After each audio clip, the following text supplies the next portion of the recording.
All right, let's pack and yap.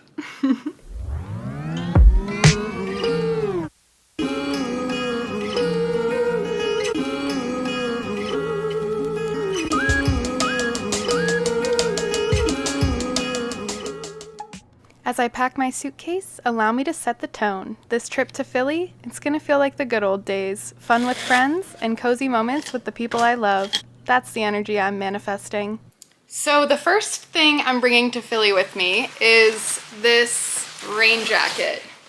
Yep, I've been so looking forward to this trip to Philly, and of course it comes and the forecast is terrible. I am slightly disappointed, but I'm not too worried about it because I know that we are going to have a great time.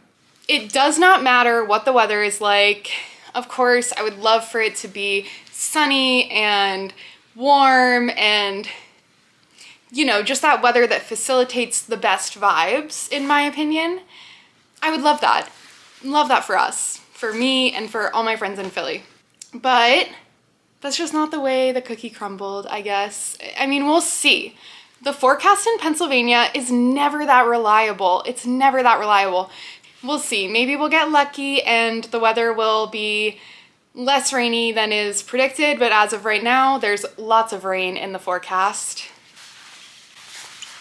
This rain jacket is obviously going in my suitcase. Shout out to my mom for giving me this rain jacket. I was like, I don't need it. I have like a denim jacket basically that I'm bringing. I'll just wear that. It's no big deal. I don't need a rain jacket. And then she pulled this out and I was like, yeah, that's kind of perfect. That's kind of perfect for what I need. I am bringing the rain jacket and it will probably be worn a good bit, actually. In fact, other than the rain jacket, I'm not going to do a video that just runs through all of the different clothing articles I'm bringing to Philly. I have a jean jacket, I have an outfit for going out on Saturday night. We're going out to do some dance music at the club type thing, and I am going for the main event that I'm going for, the occasion that inspired me to travel out to Philly to see my friends out there is the Grand National Tour. Kendrick Lamar and SZA.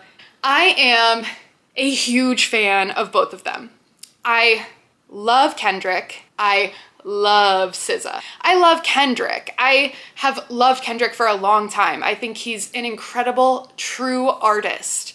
I think that he may be the artist of my generation, at least a top, easily top 10, maybe easily top 5, maybe easily top 3, maybe easily the artist of my generation. I don't know. We could go back and forth about this for a very long time. I actually took a class in college that was about crowning the GOAT of hip hop. That was a real class at Temple University.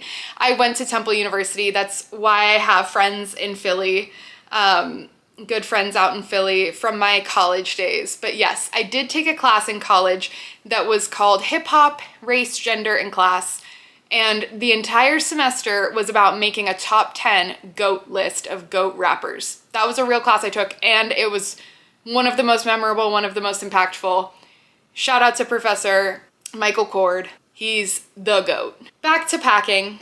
I'm not gonna just talk about all the items of clothing I have. I have, like I was saying, a rain jacket, denim jacket, a pair of boots, a pair of heels, a dress to wear out Saturday night, and a concert outfit is where I was going before I started rambling.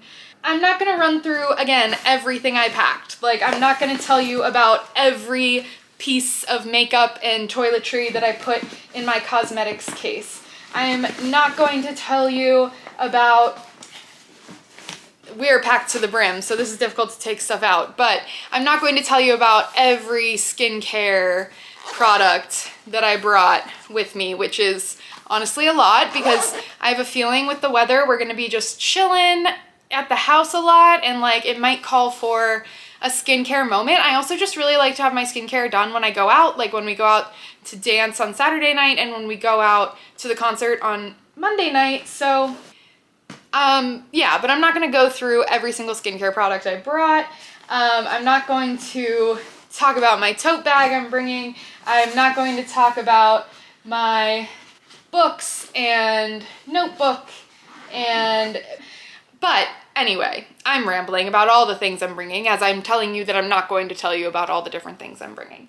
I am going to tell you though about one item in particular. You all already know from my black and white film, shoot film with me video, that I keep my camera in this Juicy Couture purse. This is my camera case, yes.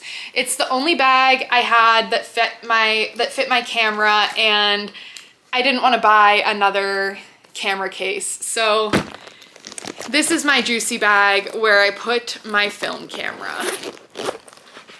Let's open it up.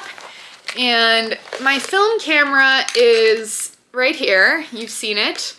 All decorated and pinned and stickered and everything. It's so fun. I love it.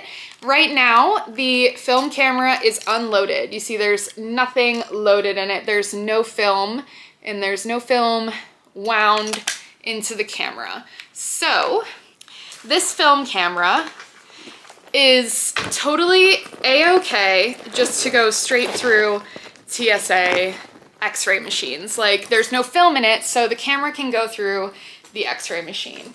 However, what cannot go through the x-ray machine at TSA is the film.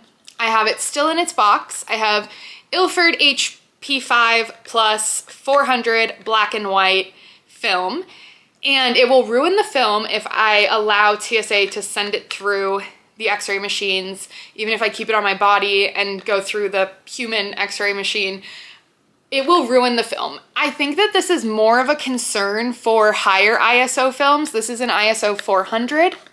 Since this is an ISO 400, it's at not as great of a risk of being damaged if it does go through the x-ray machine. But I'm still going to ask TSA to hand check my film and not send it through the x-ray machine, because I just don't want to take the risk that my film does not turn out. I have to shoot this whole roll of film, so hopefully the rain doesn't damper our time too much, because I do need to take some pictures while I'm out there. And so anyway, I am going to keep this film in the front pocket of my Beis Weekender, so that it's easy access. And when I get to TSA, because you know, we have to be the most efficient passenger going through airport security. I mean, you know that meme, and I totally relate. Like, for some reason, I must be the most efficient passenger going through airport security. As I must be the most efficient passenger going through airport security, I will keep my film in that outer pocket so that I can just pull it out and say, hey, can you hand check this? And then when I get to Philly, I'll load it into my camera and then hopefully shoot a whole roll and then unwind it, pull it out, and ask TSA to hand check that on the way back. So yeah, that's just a little bit of what I'm packing for my trip to Philadelphia. Now let's talk a little bit about plans. When I go to Philly, I have a little list of musts. Usually an art museum is on the list. Last time I was in Philly, I went to the Rodin Museum. So cool. So many cool sculptures. I had never been, and it was really a cool experience. I would definitely return to that museum again sometime. I really enjoyed it. And there's a sculpture Rodin did called The Kiss or something like that. And it's two people, it's a man and a woman kissing passionately, and I took a picture of my couple friends, Anas and Lisa, who I'm going to visit this weekend, going to the concert with, staying with, and everything. I took a picture of them kissing in front of the Kiss statue, and then like I took a selfie with it, like single. I was single at that time, like I am now. I also need to get a cheesesteak, of course. It's Philadelphia, and there's honestly not a good cheesesteak in Pittsburgh. If you are a local Yinzer and you know of a good cheesesteak spot in the city or even outside of the city, I don't care, like, let me know, let a girl know, because I cannot really find a good cheesesteak. It's just not on the menu at a lot of places in Pittsburgh, but I will get a cheesesteak while I'm out in Philly, probably from Joe's, which is my favorite cheesesteak. I said to someone the other day that Joe's is the only worthy cheesesteak. I regret saying that. That's not true. I take that back. If you're watching this, friend, know that I regret saying that to you. It is not the only worthy cheesesteak. There's a lot of good cheesesteaks in Philly. There's just some tourist traps like Pat's and Gino's, of course, but we love Joe's. Okay, we stand Joe's. Joe's is number one. Last time I was in Philly, I was there for a concert, another concert. It was for Pretty Lights. If you're familiar with Pretty Lights, I was out in Philly for a Pretty Lights show, and all my college friends love Pretty Lights. Whole history with that. I won't get into it, but it was like a big group of college friends out in Philly to see Pretty Lights, and we like all crashed at Anas and Lisa's place, and we just got like a bag of like 11 cheesesteaks, literally, and put them in the fridge, and I ate cheesesteaks like all weekend. I probably ate like 2 cheesesteaks in total, like in half, like a half a cheesesteak here, a half a cheesesteak there, another half a cheesesteak for breakfast before everyone else in the house woke up. Like, I was eating those cheesesteaks and I did not feel good at the end of the weekend. Not Joe's fault, not a knock on Joe's, not a knock on cheesesteaks, just I overdid it with the cheesesteaks, I think. I love Philly food, so in addition to a cheesesteak, I also try to snag a cute brunch or a dinner reservation somewhere. Philly's food scene is so diverse. There's so many interesting restaurants. So in addition to getting like a cheesesteak or maybe a soft pretzel, you know, the street food kind of Philadelphia, I always like to get a nice good brunch or a nice good dinner in while I'm out there as well. They have just such a cool food scene. So many nice like higher end restaurants. And that's something that I think Pittsburgh is maybe lacking. Like how I mentioned that I like to go to art museums while I'm out in Philly. I didn't really finish that thought. I like to hit a museum. I hit the Rodin Museum last time. I love the Philly Museum of Art. It's good. I love the Barnes Foundation. It's great. But I must say, Pittsburgh low-key has a better art scene. Sorry, Philly, but it's kind of true.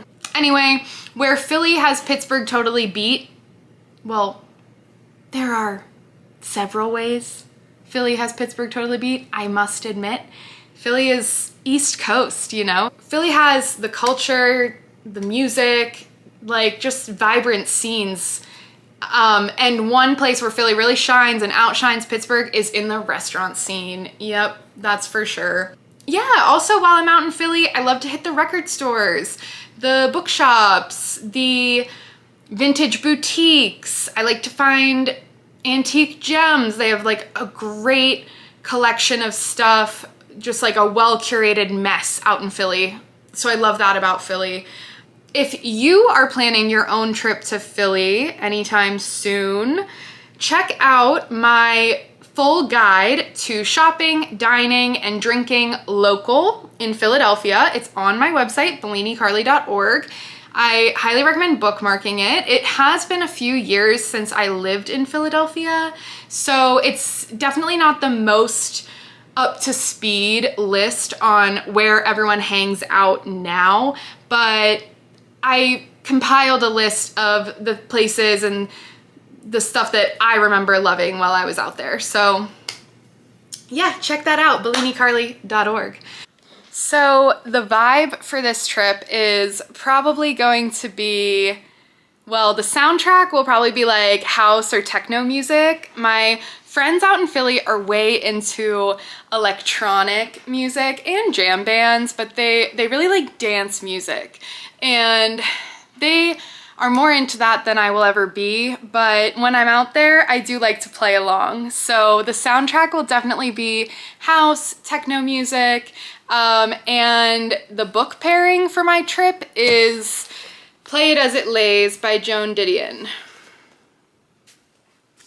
So I'm still reading this book, don't judge me. I just haven't been reading this year. 2025 hasn't been a big reading year for me, but I am about halfway through Play It As It Lays, and yeah, maybe I'll get some good reading time in on the plane or while I'm chilling at the crib, maybe if I wake up a little bit early or whatever. So Play It As It Lays. So I've got that packed. So honestly, packing for me is almost meditative. It's satisfying. I think that's the word for it. Packing is very satisfying for me. I love it. I overpack. My friends Anas and Lisa, who I'm staying with in Philly this weekend, they used to live in Boston for a short amount of time, and I went to visit them when they were living in Boston, and I packed so much, and Anas totally called me out and was like, all that for like 2-day trip. I think I was there for 4 days, but I packed a whole suitcase, and I'm doing it again. So Anas, please judge me. But I just kind of obsess over being so organized. And that's what I love about Beis Luggage. I'm just going to shamelessly plug Beis Luggage. I have this weekender bag that I'm bringing that will fit under the seat in front of me. That's my carry-on, like, personal item. And then I have my carry-on suitcase from Beis in black. And it has so many compartments, so many zippers. Everything fits perfectly. Everything has a space. Everything belongs in its space. We love Beis. Beis, please sponsor me. I am your biggest advocate. I'm always telling everyone to buy your stuff. So I have like a zipper compartment where I put all my socks. I have a zipper compartment where I put all my undies, all my underwear. And then I have one side of the suitcase with shoes and jackets, kind of like bulkier stuff, and that zippers in, so you can zipper that part of the suitcase closed, so my shoes and my jackets will stay compact in there. And then there's also this, it's like a garment bag, and it snaps in to the other side of the suitcase. So here it is, and it's got something in it because I did pack away my lint roller in there just in case. But yeah, this is kind of like the garment bag, and it snaps right in to the other side of the suitcase. And so you can keep more delicate items. I'm going to put the dress I'm wearing out Saturday night in there. I'm also going to put my concert outfit in there. It just prevents things from getting wrinkled, and you don't have to like fold them up so much as you would in just the body of the suitcase, if you will. And in the main compartment of the suitcase, I use these Beis packing cubes. This is a big one of the large packing cubes we love. In here, yeah, I've got like a pair of jeans, a few different tops to wear with the jeans, like a sweater, and yeah, just like a few outfit options that all go with those jeans. And then I have two smaller packing cubes which stack neatly on top of each other. The large packing cube fits exactly next to a small packing cube, and then you can stack the two small packing cubes on top of each other, so you can fit 3 packing cubes basically in one side of the suitcase. You could even maybe do 4 if you compressed them down. Okay, so I have a packing cube with, this is a cozy outfit, a pair of black sweats basically, and black tops and stuff to go with that like black chill lounge outfit. And then I have a packing cube with pajama options to wear to sleep. Gotta have a couple different pajama options just in case. I'll only be there for 4 days, but you never know, like 3 nights, but you never know, like you might need a second pair of pajamas. You don't want to just bring one, right?